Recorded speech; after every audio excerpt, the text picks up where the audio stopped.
TitleMatchNetwork.com.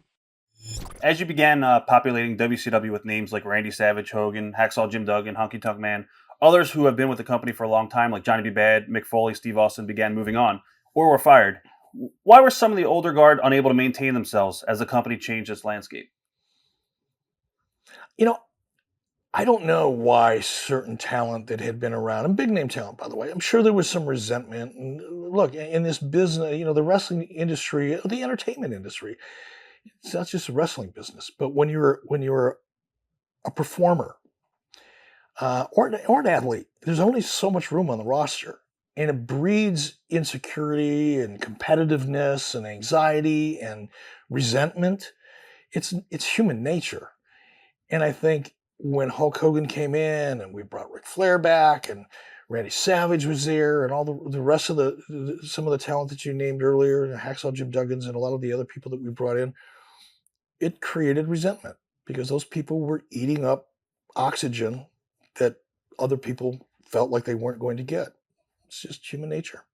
Was there ever a piece of talent that you regretted letting go during that time period? Steve Austin, or I'm sure you mentioned him before. No, there was never a piece of talent that no, absolutely not. Okay. And that's because, again, I look at, it's funny. I don't know if you heard the podcast that Steve Austin and I did. Yes.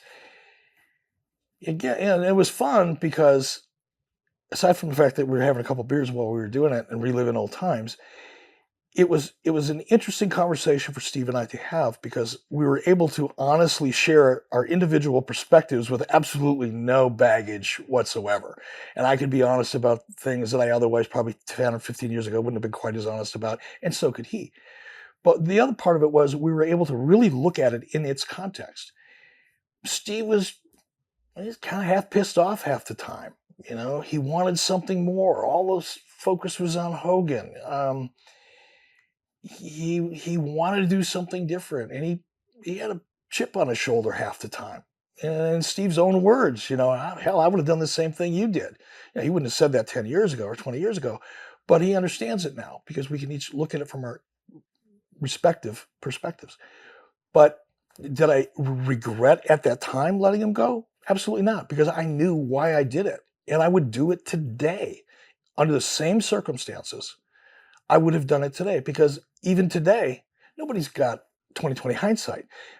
At the time I did it, Steve didn't know he was going to go on to become Stone Cold Steve Austin. Right. There was no magic shining diamond in the rough there.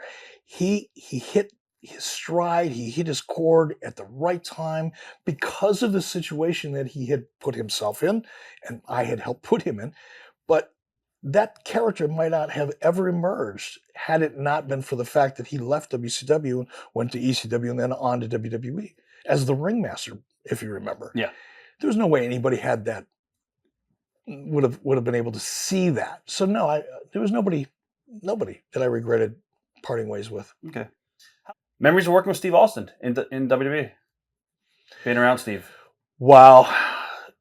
Speaking of Steve, could you grab me a beer? Yeah. Perfect segue. Yeah, I was looking for one. I was hoping you'd give me one. Oh, thank you very much. No problem.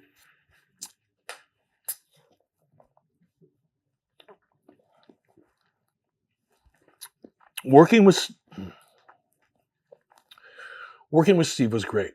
Again, it was kind of like, and I never really, I guess now I'm articulating this and I'm looking at it from this perspective, but it was another kind of step and closure in a way. And I don't remember how the idea first came up or who told me. It was either Bruce Pritchard or it might have been Vince. I can't remember who it was. I think it was Vince. He said, "How would you feel about working with us?" I was like, "Great, cool." And then Bruce Pritchard was very close to Steve at the time, and we talked about what we would do. And I think I even had I think it was one of the few times I threw in an idea or two about me, searching for Steve. I was either adding to the concept that was originally laid out, or I don't know if I came up with the idea of me searching for Steve Austin. But we did that. I went down to Bandera, Texas, hunting for Steve Austin because of the mandate that Mr. McMahon gave me on TV. And I got down there. It was the first time that I had seen Steve since WCW.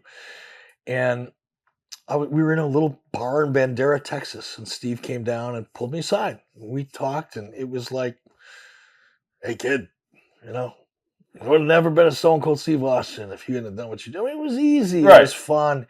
And then it was nothing but fun because I knew the audience was going to dig it. Everybody wanted to see him kick my ass. Everybody knew I fired him by FedEx. I mean, there was all this built-in heat.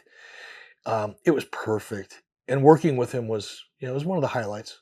TitleMatchNetwork.com